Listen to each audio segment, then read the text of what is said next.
जो गुजर गया उसे याद मत करो, किस्मत में जो लिखा है उसकी फरियाद मत करो। जो होने वाला रहेगा वो हो करके रहेगा मेरे दोस्त, लेकिन कल के चक्कर में आज भी अपने जीवन को बर्बाद मत करो। तो आज अपन लोग क्रैश कोर्स की जो शुरुआत किए हुए हैं उसमें अपन लोग रियल नंबर की चर्चा कर रहे थे। रियल नंबर में सब कुछ जितना भी इंपॉर्टेंट टॉपिक था सब खत्म हो चुका था। मैं फिर बता दूं कि आने वाले कल में जब जो सेटअप होगा, लेकिन तत्काल अपना लोग को व्हाइट बोर्ड पर ही पढ़ना है। लेकिन आज नहीं तो कल अपना पार्टी होगी। वैसे मेरा कहना है कि इलाका किसी का भी हो, धमाका अपना होना चाहिए। यानी कि बोर्ड व्हाइट रहे या डिजिटल, उससे फर्क नहीं पड़ता है, धमाका होनी चाहिए, उसके लिए आप लोग को पढ़ना पड़ेगा। तो आज बहादुर अपन लोग जो चर्चा करने के लिए जा रहे हैं, आज ऑब्जेक्टिव की चर्चा करेंगे। ऑब्जेक्टिव, OBJECTIVE, ऑब्जेक्टिव की चर्चा करेंगे। और रियल नंबर से जितना भी ऑब्जेक्टिव है, देख लीजिए, ये देखिए बीबीडी है ना, बीबीडी का, इससे पूरे ऑब्जेक्टिव को अपन लोग चर्चित में लाना है। कोशिश करेंगे जो पूछेगा आपके बोर्ड एग्जाम में। और यदि आप लोग इस वीडियो को पूरा अंत तक देख लेते हैं तो यकीन मानिए कि आप लोग का नंबर बेहतर आएगा, इसमें कोई कहने वाली बात नहीं है। तो चलिए प्रश्न संख्या 1 पर चलते हैं। तो देख लीजिए प्रश्न संख्या 1 कह रहा है कि हम अभी बोर्ड पर लिख भी नहीं पाएंगे, बोल देते हैं, बस आप लोग सुनते रहिए। दो संख्याओं का गुणनफल दिया हुआ है 8677 है। गुणनफल दो संख्याओं का 8670 दिया हुआ है, ठीक। अब मौसो दिया हुआ है बउआ कितना, तो मौसो है 17, तो लौसो मांग रहा है। अब कहिएगा कि लौसो बराबर क्या होगा, तो आपको तुरंत सी दिमाग में झटका मारनी चाहिए कि जब भी ऐसा तरह का सवाल पूछे तो गुणनफल जो दिया हुआ है तो दो संख्या का दिया हुआ है, दो संख्या का, यानी कि पहली संख्या गुना दूसरी संख्या। तो पहली संख्या गुना दूसरी संख्या 8670 दिया हुआ है। तो लौसो बराबर अपन लोग एक फॉर्मूला जानते हैं फटाक्सिन, पहली संख्या गुना दूसरी संख्या, पहली संख्या गुना दूसरी संख्या, अब बटे क्या होता है, मौसो। तो पहली संख्या गुना दूसरी संख्या मतलब गुणनफल दिया हुआ है, तो 8670 अब बटे 17, 8670 बटे 17। अब इसको काटना है तो 17 × 85 के 5 हासिल 1, और यहाँ पे 17 का 17 510। तो इसका जो है सो लौसो हो गया बउआ कितना, तो 510 हो गया लौसो, ठीक। ऐसा तरह का जब भी प्रश्न पूछे तो इस तरह से उसको बनाना है। अब अगला प्रश्न है कि दो लगातार सम संख्याओं का मौसो क्या होगा। दूसरा नंबर का प्रश्न है बउआ कि दो लगातार सम संख्या का मौसो। तो सम संख्या क्या होता है, 2 4 6 8 10, ये क्या हो गया, ये हो गया सम संख्या। तो दो लगातार सम संख्या का मौसो क्या होगा, तो 2 को लगातार को उठा लिए, 2 और 4 का मौसो फटाक से निकाल लेंगे, क्या हो गया, 2 हो गया। या 4 और 6 का ही मौसो हम कर लेंगे, तो 4 एकम 4 और 2 हो गया, फिर 4 उतर गया यहाँ पे, 2 दूना 4। तो दो लगातार सम संख्या का मौसो हमेशा क्या होता है, 2 होता है। दो लगातार सम संख्याओं का मौसो हमेशा 2 होता है। अब कह रहा है कि 192 में 2 के घातांक क्या होगा, 192 में 2 का घातांक क्या होगा। तो जरा आप लोग देखिएगा, 192 में 2 का घातांक क्या होगा, ये प्रश्न है आपका।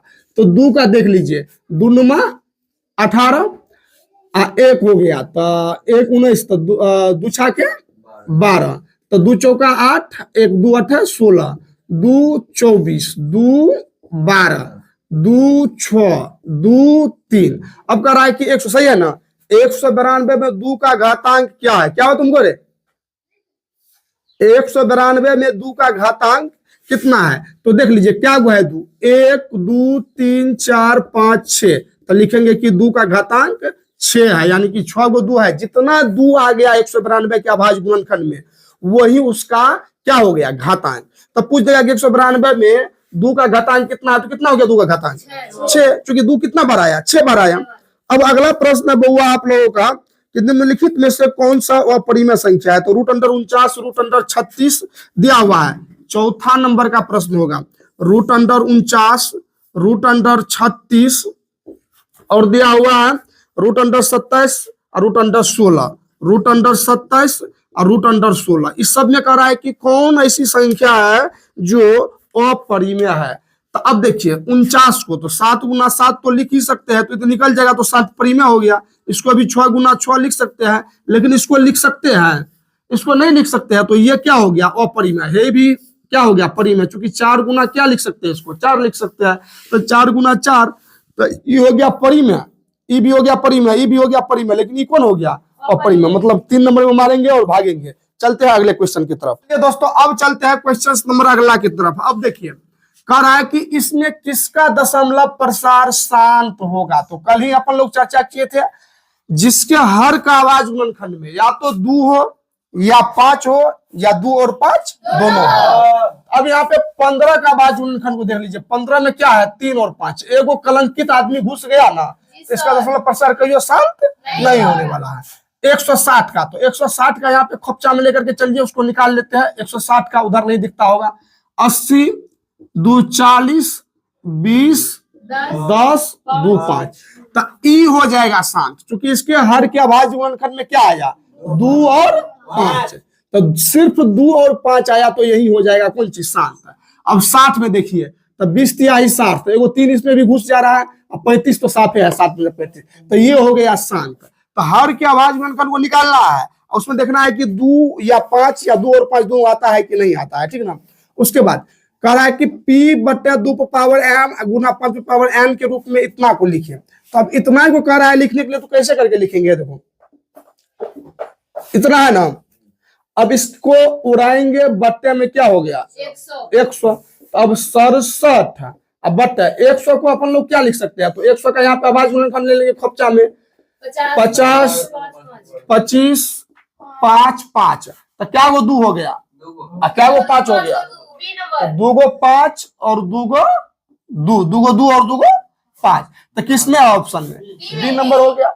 इसमें मारेंगे और भागेंगे, तो तत्काल कोई बात नहीं। अभाज्य संख्याओं का मोस्व हमेशा क्या होगा, 2 अभाज्य संख्या का मोस्व हमेशा क्या होगा 1 होता है, हमेशा 1 होता है। तो अभाज्य संख्या से रिलेटेड क्वेश्चंस है, तो इसको देख लेंगे, अगले दिन देख लेते हैं। अभी 7 को ऑब्जेक्टिव हुआ, ऑब्जेक्टिव को होगा तो ऑनलाइन में नहीं लाएंगे, फिर सब्जेक्टिव कल हम बहुपद की चर्चा करेंगे, और ऑब्जेक्टिव बनाने में बड़ा दिक्कत होता है, इसमें अभी सेटअप नहीं हो रहा है, तो बहुपद की चर्चा दोस्त करेंगे कल। बाद में आप लोग इतने अभी देखिए, इतने में स्वस्थ रहिए, मस्त रहिए, बस आप लोग धैर्य बना करके रहिए, आगे बढ़िए, बढ़िया से पढ़िए। मिलेंगे फिर नेक्स्ट डे, तब तक के लिए जय हिंद, जय भारत।